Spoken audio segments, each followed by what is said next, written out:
Bismillahirrahmanirrahim. Assalamualaikum warahmatullahi wabarakatuh. Alhamdulillahilladzi arzala kitaba bil haqqi basira wa nadhira li futuhi qulubil mu'minin wal mu'minat wal muslimin wal muslimat. Asyhadu an la ilaha illallah wa asyhadu anna Muhammadan abduhu wa rasuluh. Allahumma shalli wa sallim wa barik alaihi wa ala alihi wa sahbihi ajmain. Qala Allah ta'ala fi kitabil karim, a'udzu billahi minasy syaithanir rajim. Bismillahirrahmanirrahim. Wa ilahukum ilahu wahid, la ilaha illa huwa rahmanur rahim. Shadaqallahul adzim. Amma ba'du. Saudara-saudariku jamaah rahimakumullah dimanapun Anda berada. Pada kesempatan kali ini kami akan menyampaikan sebuah bimbingan kerohanian dengan menyampaikan sebuah judul, yaitu Ahad atau Esa. Saudara-saudariku jamaah rahimakumullah dimanapun Anda berada. Sesungguhnya Tuhan manusia itu adalah Esa. Sesungguhnya Tuhan manusia itu adalah Ahad, yang dimana juga terkandung di dalam ayat suci Al-Quran, yaitu di dalam Al-Baqarah ayat 163. Di sini mengatakan, Tuhan kalian adalah Tuhan yang Maha Esa. Tidak ada Tuhan selain Dia, Tuhan Esa, yang Maha Pengasih lagi Maha Penyayang. Disebut Esa atau Ahad, itu berarti tidak ada Tuhan kecuali Dia. Berhubung manusia ini kebanyakan mereka menuhankan banyak-banyak Tuhan, maka Allah menegaskan di dalam firman-Nya, di dalam ayatnya, termasuk di dalam surat Al-Ikhlas, yaitu Qul huwallahu ahad. Katakanlah wahai Muhammad bahwa Allah itu ahad. Untuk diri kita ini bisa mengesakan Tuhan atau mengahadkan Allah Subhanahu wa Ta'ala, maka mulai dari nama-nama Allah, yaitu Ar-Rahman, Ar-Rahim, sampai dengan Az-Zabur, itu dijadikan satu, dicecep jadikan satu menjadi nama Allah. Jadi semuanya nama-nama itu cukup mewakili tatkala menyebut nama Allah. Ada yang nama di dalam atau dikenal di dalam Asmaul Husna 99 itu, mulai dari Ar-Rahman, Ar-Rahim, Al-Malik, sampai dengan Az-Zabur, itu dijadikan satu, diproses, dinyatakan sebagai nama, yaitu Allah. Allah itu Esa. Dan nama proses, di dalam proses tersebut itu dinamakan sebuah proses ahadiyah, mengahadkan Tuhan. Seperti contoh, kendaraan yang namanya mobil itu ada roda, ada badan mobil, ada pelek, ada kaca, ada rangka, dan lain-lain sebagainya. Tetapi semua rangkaian itu dijadikan satu, namanya mobil.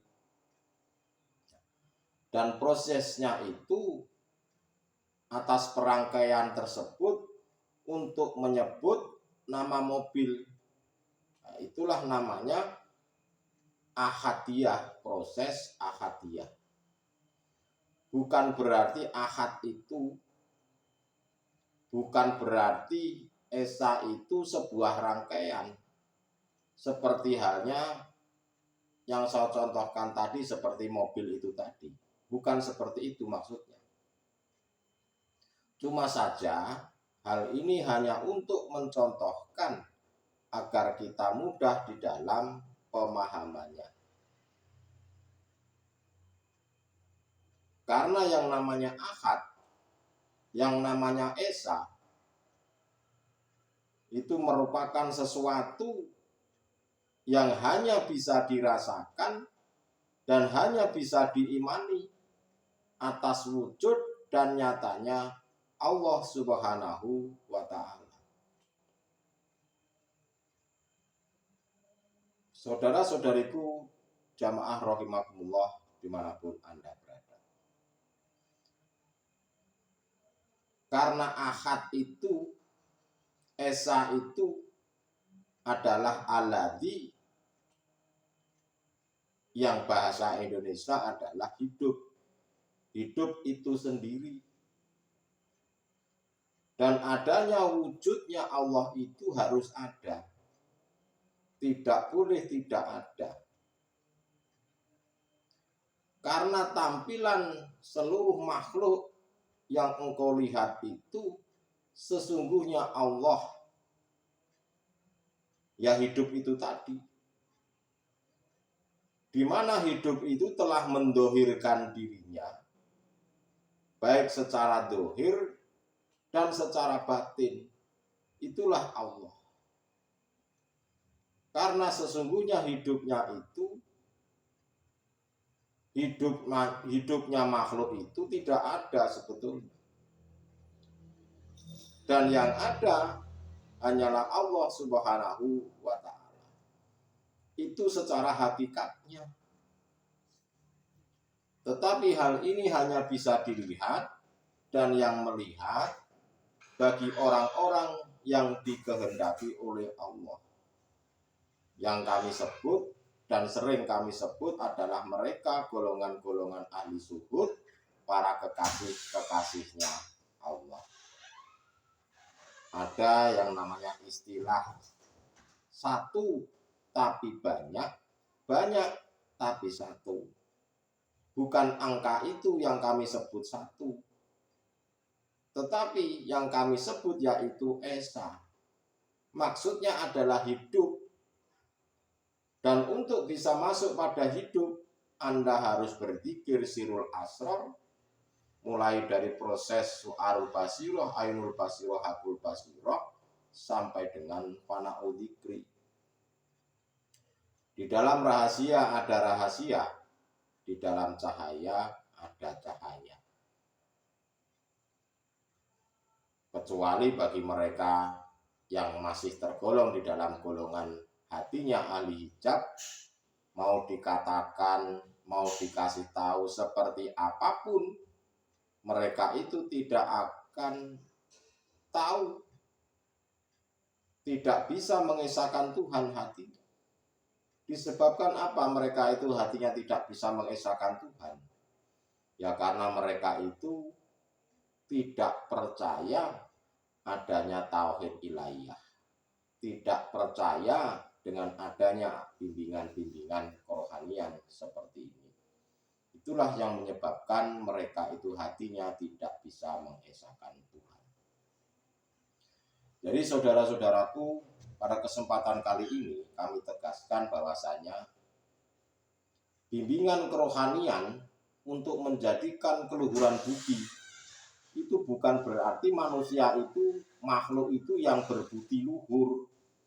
Apalagi bawaannya tahu benar dan salah. Tahu benar salah itu manakala ada keterikatan dengan duniawiyah ini. Yang namanya bimbingan kerohanian, keluhuran budi, suatu hati hamba, suatu hati manusia, hatinya itu sudah bisa mengesahkan Tuhan, mengahadkan Allah Subhanahu wa Ta'ala. Dan apabila di hati mereka sudah tertanam seperti itu, itulah yang dikatakan manusia berbudi luhur. Tidak ada makhluk satupun di muka bumi ini yang bisa berbudi luhur. Karena yang berbudi luhur hanyalah Allah Subhanahu wa Ta'ala. Jadi pada dasarnya bimbingan kerohanian adalah suatu bimbingan yang bisa mengesahkan Tuhan, mengahadkan Allah Subhanahu wa Ta'ala. Setelah hati ini bisa mengesahkan Tuhan, karena memang yang sesungguhnya yang hidup hanyalah Sang Maha Hidup, yaitu Allah Subhanahu wa Ta'ala. Dan Allah menurunkan manusia kita ini di dunia ini sebagai kepanjangan tangannya beliau, sebagai kepanjangan tangannya Allah, untuk menebarkan cinta kasih yang suci yang tidak ada batasnya. Itulah yang dikatakan Inna huwa rahmanur rahim. Tuhan yang esa itu maha pengasih lagi maha penyayang.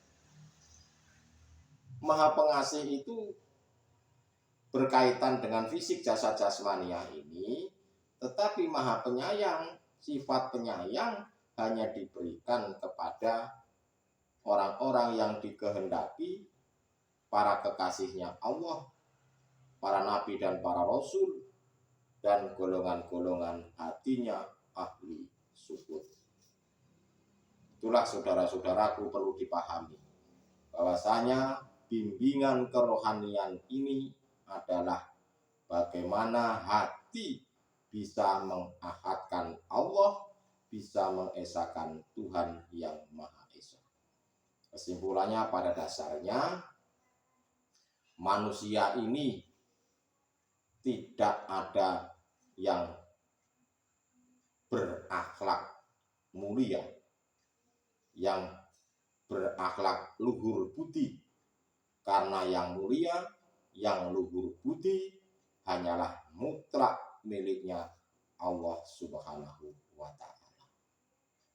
Semoga yang sedikit ini bermanfaat dan menjadikan sebuah ilmu pengetahuan yang benar-benar menjadikan sebuah ilmu amal dan istiqomah. Terima kasih. Akhirul kalam. Wabillahi taufiq wal hidayah. Wassalamualaikum warahmatullahi wabarakatuh.